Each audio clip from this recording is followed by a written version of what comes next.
नमस्कार मित्रों, स्वागत है आपका मेरे चैनल पर। अगर आपने पिछला वीडियो नहीं देखा है, पिछली कथा नहीं सुनी है, तो कृपया चैनल को सब्सक्राइब कर लें और वो कथा जाके सुन लें। उसके बाद ये आगे की कथा आप सुने। इस पर शिव जी बोले, हे पार्वती, अब तुम भैरव जी की कथा सुनो। इस पर भैरव जी प्रकट हुए और बोले, त्रेता युग में समदर्शी शांडिल्य नाम का एक ब्राह्मण था। वह महापंडित था।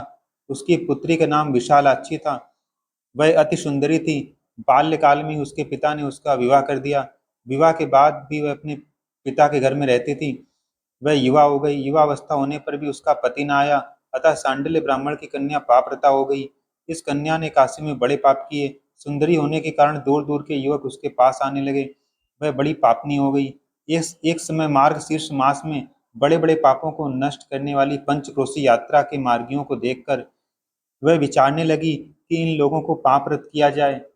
उस रात्र यात्रीगण दुर्गा कुंड में रुके थे। विशालाक्षी धन के लोभ से वहां गई। वहां भजन कीर्तन का स्वांग रचाया।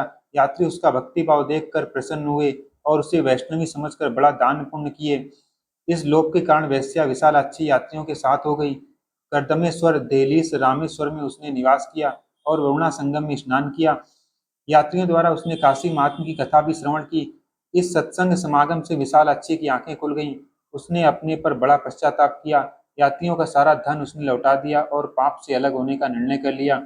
उसने महात्माओं से पूछा, हे देवताओं, मैं बड़ी पापनी हूँ, कृपया मेरी मुक्ति का उपाय कहिए। इस पर महात्माओं ने कहा, देवी तुम धन्य हो।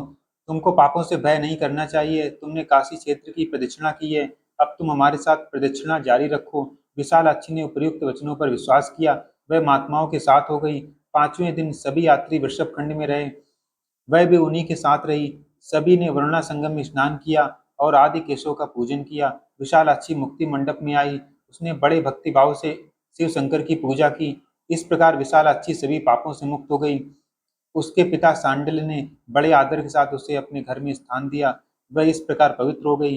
भैरव जी बोले, हे पार्वती, ये काशी क्षेत्र का महात्म्य है। इसे पढ़ने सुनने सुनाने से सबका कल्याण होता है। नमस्कार। आपको हमारा ये प्रयास कैसा लग रहा है, कृपया कमेंट करके अवश्य बताएं और चैनल को सब्सक्राइब अवश्य कर लें। सनातन ज्ञान को सर्वसम्मत सब जगह प्रसारित करने में सहयोग करें और बेल आइकन को भी दबा लें। धन्यवाद।